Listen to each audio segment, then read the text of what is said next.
ask a guy that very well might know and play a big role in that from the Senate. He is Senator Tom Cotton, and he's adapted to our wardrobe without a tie. Thanks so much, Senator. Great to see you. First off, your decision not to be in the cabinet. Please don't make me an offer, Mr. President-elect, because I'm going to stay in the Senate. Why?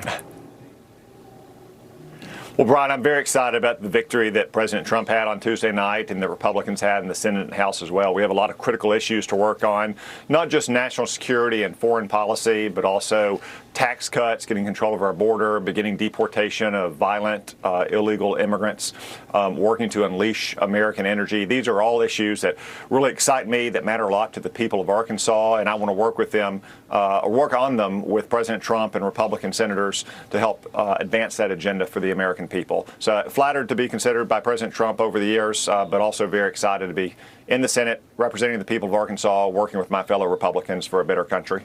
What's first? I mean, we know the president wants to work on the border first and maybe drilling second.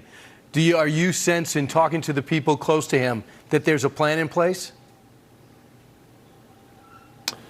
Oh, yeah, Brian, you can just look at what the president proposed during the campaign, what our great candidates like Jim Justice, Dave McCormick, Tim Sheehy, Bernie Moreno campaigned on to get elected as new senators-elect. There are things the president can do immediately with executive action, like helping secure the border or opening up more drilling on federal lands to produce more energy, things that will require legislation over the long term next year. We'll obviously want to extend the Trump tax cuts and improve them even more, provide funding for the border wall, help crack down on abuse of our immigration laws, pass laws that are going to build upon the president's day one actions to unleash more oil and gas production, because energy costs are one of the #1 drivers for inflation. We need to rebuild our military, to invest more in cutting-edge technologies, get our troops focused back on the basics of fighting and winning wars, not social engineering. So there's a lot of things the president I expect will do in the very first days of his administration. Of course, I'll support those. And then in the medium and longer term next year, we'll focus on legislation to help advance and cement those early gains. So Senator, I expected you to be with the former president, and now he's president-elect. I was surprised to see Tulsi Gabbard, RFK Jr., and Joe Rogan, Dana White, of course, but Joe Rogan joined late and become sold on it. I want you to hear what his advice is from his podcast to President Trump. We got a real chance to make real change. This is like one of the first times ever where there's a real chance to make real, tangible change that's going to be for the good of everybody. Yeah, he's got to unite people. He's got to not attack the left and not attack everybody. Let them all talk their but unite. Now it's time to unite everybody. Can Donald Trump look past the critics from the New York Times, the Washington Post, pundits on other channels, and just go straight ahead on his agenda, being it's for and done?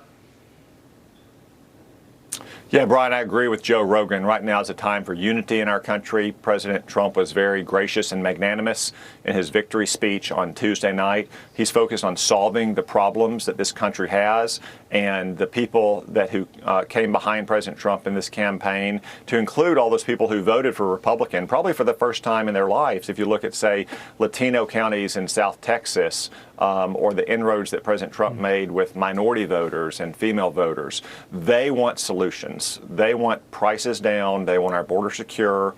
They want America to be strong and respected in the world once again. That's where President Trump's focus is, and certainly going to be mine and Republican senators too. I think we have a great chance, building on this historic victory Tuesday night, to improve the lives of Americans in a concrete, meaningful, and tangible way. And Senator, the main reason you're not going, it's your family, right? You want to make sure you're playing a role, and you feel there's a lot of travel, correct? Well, my boys are still young. They're under 10, and I'm very involved in their lives. We've made that work with the demands of a Senate schedule. I'm not so sure about a cabinet schedule, but I'm also, like I said, very excited to work on all the issues that come in front of the United States Senate. When you're in a cabinet position, you have one narrow set of issues. You spend all your time on it. Those are very important, whether you're the Secretary of Defense or Secretary of Treasury or Secretary of Education. In the Senate, the whole array of issues that the American people face, we'll be working on next year for the people of Arkansas and the entire country. I'm very excited about all of those opportunities. All right. He is Senator Tom Cotton. It's always great to talk to you. I know you'll be fighting it out over the next 4 years, or for you, 4 years left. Meanwhile, thanks so much, Senator.